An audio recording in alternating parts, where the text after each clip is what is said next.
Bonjour à tous, il est 6h30 ici à Paris, 5h30 en temps universel.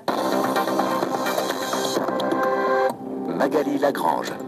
Et François Mazet pour le journal Afrique. Bonjour François. Bonjour Magali, bonjour à tous. Vers une censure du projet de loi réduisant le droit de grève au Bénin, la Cour constitutionnelle devrait aujourd'hui notifier sa décision de retoquer le texte, projet qui prive la plus grosse part de la fonction publique de ce droit fondamental.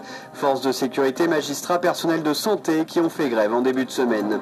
7 soldats tués, une quinzaine de véhicules volés, bilan de l'attaque de mercredi soir contre l'armée nigérienne dans la région du lac Tchad. Nous y reviendrons avec notre correspondant au Niger. À suivre également le maire de Djamena et ses 2 adjoints suspendus suite à un contrôle de l'inspection générale d'État. Le procès d'Andilo à Bangui, verdict attendu aujourd'hui contre le chef de guerre anti-Balaka Rodrigue Ngaïbona, poursuivi entre autres pour assassinat.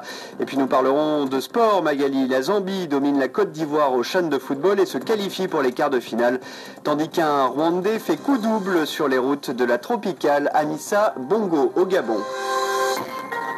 L'annonce officielle est attendue pour aujourd'hui, mais au Bénin, plus personne n'en doute, la Cour constitutionnelle va censurer le projet de loi restreignant le droit de grève. Projet qui prive la plus grosse part de la fonction publique de ce droit fondamental, forces de sécurité, magistrats, personnel de santé. Il a largement mobilisé depuis son adoption fin décembre, avec notamment 3 jours de grève en début de semaine dans les secteurs concernés.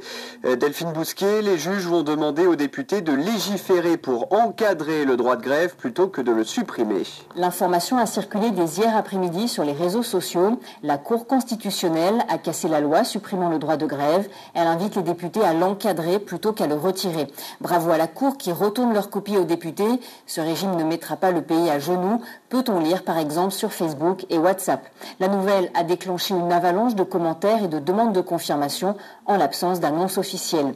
Du côté de la Cour constitutionnelle, on indique que la décision sera probablement rendue publique ce vendredi après avoir été notifiée au chef de l'État, au président de l'Assemblée nationale.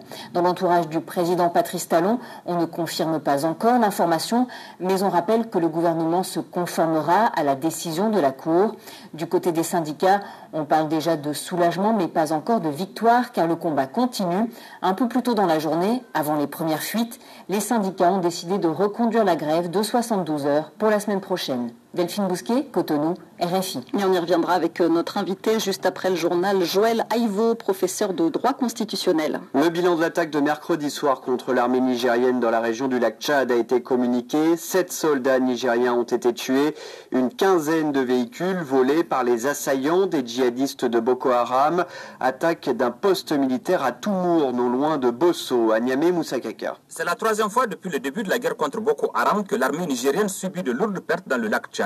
Le bilan de l'attaque de la position de l'armée à l'entrée du village de Toumour est très lourd. 7 soldats ont été tués lors des combats et une dizaine de soldats blessés. Du côté de la logistique, 5 véhicules de l'armée ont été détruits et 10 autres emportés par les éléments de Boko Haram dans le lac Tchad.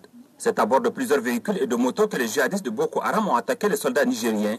Les djihadistes qui ont traversé le lit de la Komadougou-Yobé sans se faire repérer ont choisi le crépuscule pour lancer leur attaque. Selon plusieurs sources jointes à Toumour, la stratégie utilisée par Boko Haram a consisté à placer en tête de convoi des véhicules pris à l'armée nigériane.